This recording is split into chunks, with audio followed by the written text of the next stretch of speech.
Hey, it's Leo. Welcome to my channel and my February 2022 wrap-up. I was so excited to participate in 3 readathons for Black History Month and the Black Classics Book Club. The readathons I participated in were the Missy Elliott Readathon, co-hosted by Cachet at Touche with Hobbies, Britt Riderly, and Hey It's Day, Blackathon 2022, hosted by Jesse at Bowties and Books, and the Black AuthorTuber Readathon, co-hosted by Margaret Pernard and Bethan Bruninga Sokolar. On Tuesday the 15th, there will be a wrap-up for the Black AuthorTuber Readathon hosted on Margaret Pernard's channel. I won't be able to make it, but I'll link that down below and I suggest that you check it out. With each video on my channel, I lift up a different nonprofit that's doing good in the world. I'll make a donation and I encourage you to check them out. Like, share, follow, or donate as you are inspired. This week I'm going to lift up a project that is the brainchild of Didi Delgado, who is known for Done for Didi. 40 Acres and a School is Didi Delgado's radical and urgent vision to build a Black liberation epicenter on the colonized lands of New England. Of 3.4 million farmers in the US today, only 45,000 are Black. That means less than 2% of farmers are Black, which is wild when you consider Black people farmed most of the land in the US for the first 400 colonized years. Black farmers in America have lost more than 12 million acres of farmland due to systemic racism, biased government policy, and social and business practices that have denied equitable access. Many Black farmers say that racial bias at all levels of government has effectively pushed them off of their land. This project centers Black movement builders, artists, educators, visionaries, healers, and communities seeking self-determination, sustainability, and generational wealth. Their 40 acres will host a community and retreat center, intergenerational freedom school, farm, growing food and medicine, maker spaces for artistic creation, restorative and transformative justice facilitation, housing for Black visionaries, accessible and reliable transportation, and compensation for radical thought leaders. It's a vision for tribal becoming, deep healing, and transformative justice. And I'll provide a link to a YouTube video as well where she describes a little bit of what she has in store. So I'll make a donation and I encourage you to check it out. All right, let's get to the books read. We'll start with the Missy Elliott Readathon.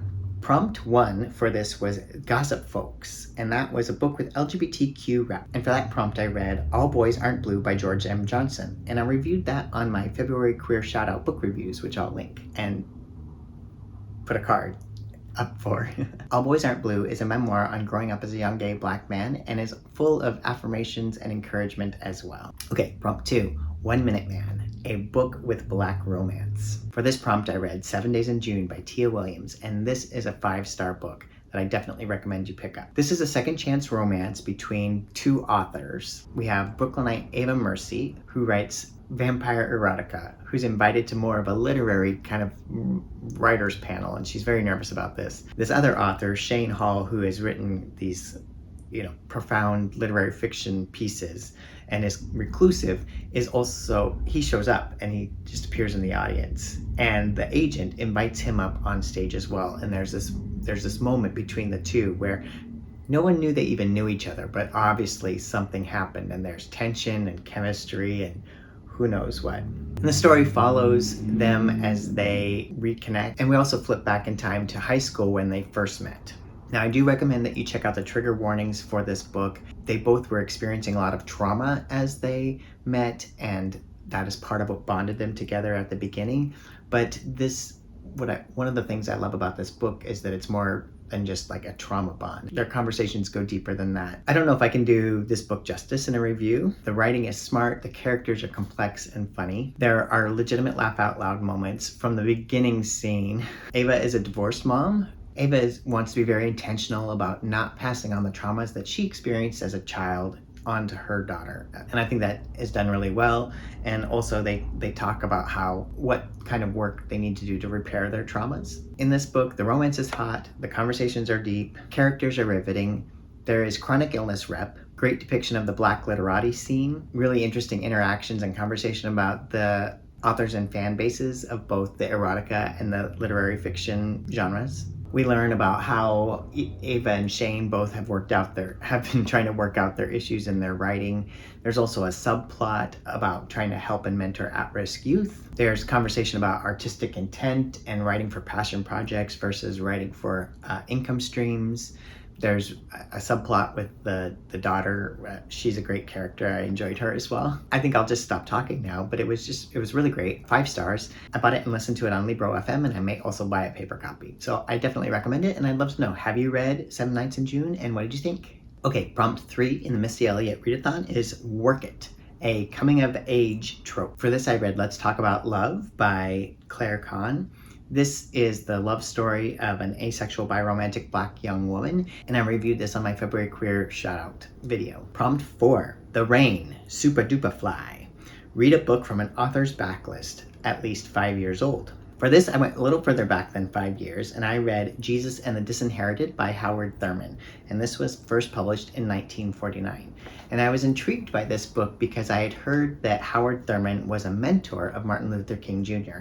He's actually 30 years older than him. Jesus and the Disinherited, this book was one that Martin Luther King Jr. is purported to have carried around with him during the Montgomery bus boycotts. And there's an article from the Smithsonian about that I'll link down below. Howard Thurman was born in 1899 and he died in 1981. So this book explores how his faith informs his ability to do nonviolent resistance. One of the things that I really found intriguing about this book is in chapter 1, there's a scene in which he describes meeting a Hindu man, and the man asks him how can he be a part of the Christian church when the church has been involved in supporting slavery and Jim Crow in all of these different ways, and he lists them all out. And that's just a really great question and definitely worth exploring. I wrestled with that as well. What Howard Thurman does is really take a look at how his faith kind of keeps him grounded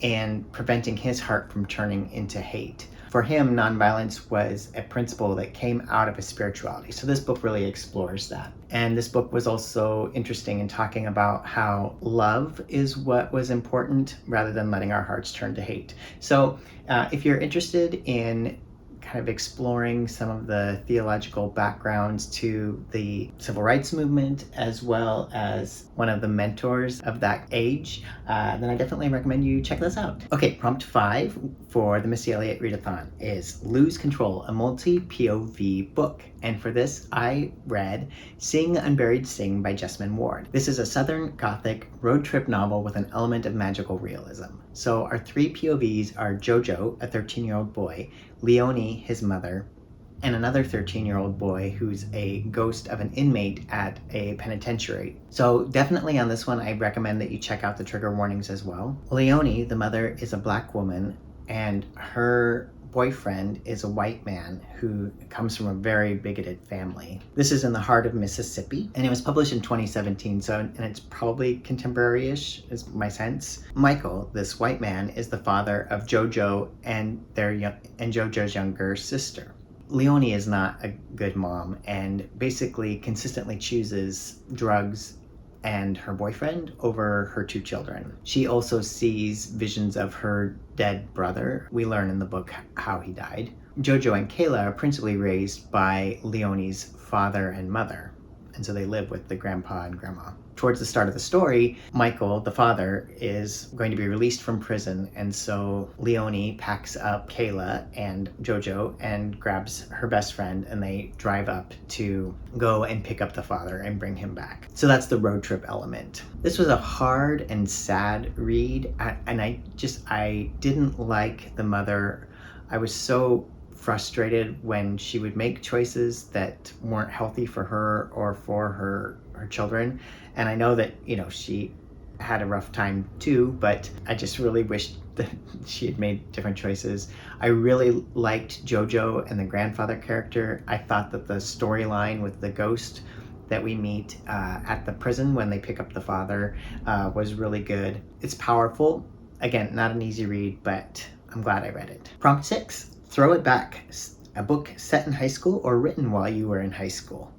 So for this, I read You Should See Me in a Crown, which is an awesome sapphic romance set in high school, and I reviewed that on my February Queer Book Reviews for shout out, and I gave it 5 stars. So definitely recommend you check that one out. Number 7, Pass the Dutch, a Black book recommendation. And for this, I read The Blacker the Berry by Wallace Thurman as part of the Black Classics Book Club led by Bree at Locked Booktition. So Wallace Thurman lived from 1902 to 1934 in the Harlem Renaissance. He died at only 32 from tuberculosis, and he was probably pansexual, maybe. I don't know if that term would be accurate to but that was the sense that I got reading the intro on this. And he also had darker skin like the protagonist in The Black of the Berry. And the protagonist is Emma Lou Morgan. She is a very dark-skinned black woman who is born to a mother whose family are they're part of the blue vein society. That is, that their skin is so light that you can see the veins underneath. And they're black people who are trying to approach whiteness by marrying lighter skinned people. But she had married a darker skinned black man, or I can't recall if she married him. But anyway, she was with a darker skinned black man and didn't think that her child would then have darker skin. But the protagonist, Emma Lou Morgan, does have very dark skin. And so her family just instills a lot of anti-blackness and colorism in her, except for the Uncle Joe.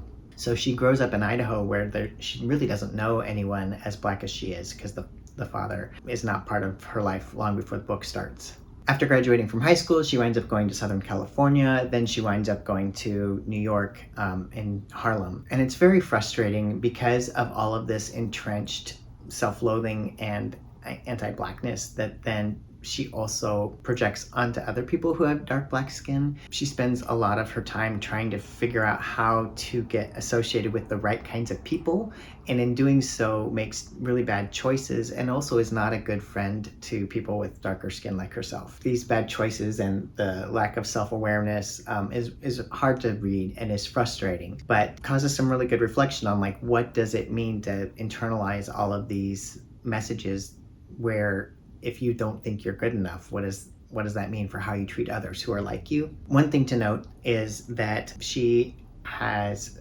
sex outside of marriage with multiple different partners throughout the book, and there isn't any shame or slut shaming or judgment on that, which is probably really progressive for when this book was written in 1929. And that probably had something to do with Wallace Thurman himself being more fluid with his sexual activity and sexual orientation. So anyway, I'm really glad I read it, and I definitely recommend that you check out Bree at Locked Booktician's live review of it, where there's a chat and she goes into it much more deeply than I can in this video. So I definitely recommend you check that out. The Missy Elliott Readathon also had a group read, which was You Should See Me in a Crown by Leah Johnson, which I used for prompt 6 as well. So I did a little stacking there, and Waiting to Exhale. But I didn't get to reading that, and I wasn't able to make it to the group watch, but I definitely want to watch the movie Waiting to Exhale. It's on my list.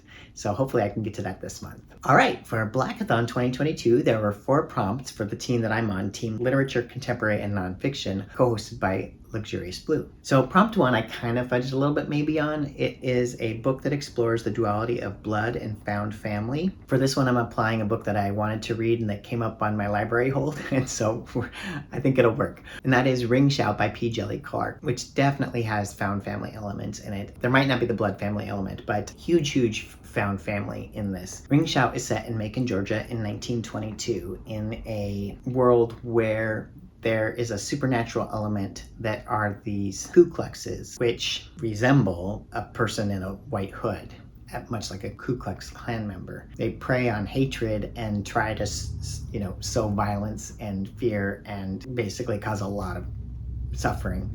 In this timeline, the horrible film Birth of a Nation from 1915, which in reality popularized the Klan and kind of revived it, in the book, this actually was a spell cast by some wizards who then brought these demon Ku Kluxes to here to the US, and then they are continuing to spread and grow. And so there are people who are banding together to fight the Ku Kluxes, and we meet our hero, Maris Boudreaux, who's the narrator. She is a 25-year-old, and she's a hunter, and she can see the true forms of the Ku Kluxes, and not everyone can see them, and to some people they look like humans, but to her she can see their true form.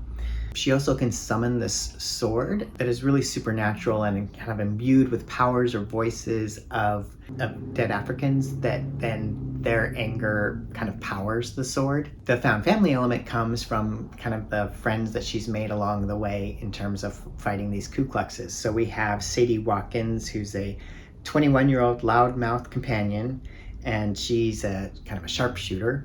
And then we have Cordelia, or Chef Lawrence. She dressed as a man to go fight in World War I with the Harlem Hellfighters and got the nickname Chef because of the bombs that she cooked up to do the fighting. And she's in a relationship with a woman. And then we also have Nana Jean, who's sort of the grandmother figure. She has a strong connection to the Gullah culture and the ring shouts in her barn, which we learn about in the story of what the ring shouts are and their connection to the Gullah culture. It's a novella, so it's short, but it's a really interesting way to explore like what hate does, both to those who are bigoted and those who are filled with righteous anger, and how we fight hatred. It's a really interesting depiction of how hate kind of breeds and spreads, which I think, is something that it's good to reflect on as we watch hate breed and spread in current times as well. There's also a lot of history. You can definitely tell that P. Djeli Clark is rooted in a lot of history as he describes things.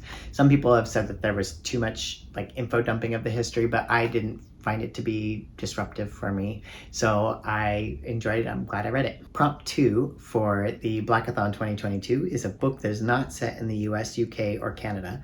And so for this, I read Through It All by Giselle Mills. And this book was also fit the prompt of a Black AuthorTuber readathon book because Giselle Mills is a Black AuthorTuber. So I'll link her channel down below. This is a book that she wrote as a teenager, which blows me away because I definitely never could write a book as a teenager. And it's the story of a teenager who, struggles with her little brother and dealing with her parents. Basically an average Caribbean teenager. This is set in the Caribbean. She's got a lot of attitude and anger at the beginning. And then we meet this boy who comes into town and she is attracted to him. And so there's a love story that goes along with that, as well as her, kind of doing a little bit of coming of age and growing up. So this book explores teen angst and romance and families breaking apart and reconciling and conflicts in the community and some racism and division between rich and poor and so forth. So that is Through It All by Giselle Mills. Book 3 for Blackathon 2022 was a book with a neon on the cover, and I might have fudged it a little bit with this, but if you look at the cover, there's a little bit of neon green in the little tape for the Post-it. And so for that, I read Post-its and Parchments, Bottled Messages by W. Scott. And this also is a book that is written by a Black AuthorTuber, so it meets the prompt for that readathon as well. And I will link his channel down below. This was a really great book of poetry. It really spoke to me. Let me show you. So on the left we have like the Post-its, and on the right we have the parchment. And so these are like shorter little sayings, and then these on the left are a little bit longer poems, and a lot of them are to the younger self.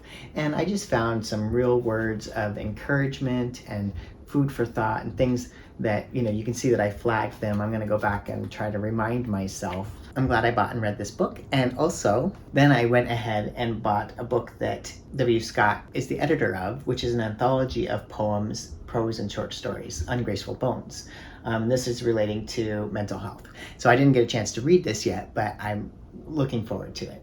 Okay, book 4 for Blackathon 2022 is the group book, which is Black Girls Must Die Exhausted by Jane Allen. This is the book I had mentioned in the Outward Adventure tag after reading chapter 1, where I raved about it. I closed that book and that was powerful. I didn't carry that feeling throughout the book, but I'm really glad I read it. It is the story of Tabitha Walker as she's wrestling with her infertility and her boyfriend that doesn't want to settle down, grandma's sickness and job stress, and trying to get a promotion at work as a news reporter. I loved the relationship with Tabitha and her grandma. Her grandma was pretty cool. And her grandma's best friend, who was 94 years old and breaking the rules and basically was gonna slide into heaven on one wheel sort of thing. I enjoy seeing her relationship with her friends and her professional growth, and also the dynamic with her father and stepmother and step siblings, and kind of how that changed over the book. This is the first book of a trilogy. Book 2 is not yet out, but I think you can pre-order that now. Then we get to the last book that I read for the Black AuthorTuber Readathon, which doesn't fit in any of the other prompts, and that was The Forgotten Girl by India Hale Brown. This is a middle grade horror that was just the right level of horror for me because I can't do horror. But I was intrigued by the premise of this book, and I'm so glad I read it. In fact, this is my third 5-star book of the month, and I definitely recommend it. If you know of other people who would enjoy this type of story, I definitely recommend you pass it along as well. This is the story of Iris and her best friend Daniel, and they live in North Carolina. And one night, there's the first snow, and so she convinces him to sneak out, and they go and are making snow angels in the yard. And they wind up kind of running along and across the street and down the street, and they enter this wooded area, and she's drawn deeper and deeper into the woods, and then winds up making a snow angel. And when she gets up and looks, she sees that she made a snow angel on the grave of a young girl about her age. Well, that leads to a haunting, shall we say. I really appreciated the story of the haunting, and also how it was rooted in history, and how we learned that cemeteries had been segregated, and then as violence of Jim Crow increased and the Great Migration occurred and people moved out of the South and to other places, a lot of the segregated cemeteries became abandoned, and then people in the towns forgot about them, or talks about others that actually got bulldozed over or built on or so forth. And this ghost, this forgotten girl, does not want to be forgotten. And so part of the haunting explores, like, what do you do to help her be remembered? But then it's more than that too, because then there's a personal element and a family element and community, and it's really good. So again, I give it 5 stars, and I hope that you check it out. Well, that's it. I read 12 books in February. I feel really good about that, and I'm so glad that I was able to make the books all fit mostly in the different prompts for the 3 readathons. Huge thank you to those who are hosting these readathons. I think that was really helpful to motivate me and to encourage me to check out different books. And I hope that you all have a chance to participate in these readathons in the future, and all of the other cool readathons that are going on BookTube. Speaking of which, what are you reading these days, and are there any readathons that you're participating in? We're now in March. Well, at the time of this filming, who knows when you'll watch this. So I know there's a few things going on for March, but I'd love to know what's on your TBR pile. There's a lot going on in the world. It feels like our hearts continue to be broken, but I hope we can persist in working for justice and building community and fighting for love and inclusion wherever we are. I will sign off. Please feel free to like and subscribe. And again, let's continue the conversation in the comments below. And I hope you have a great day. And until next time, happy reading.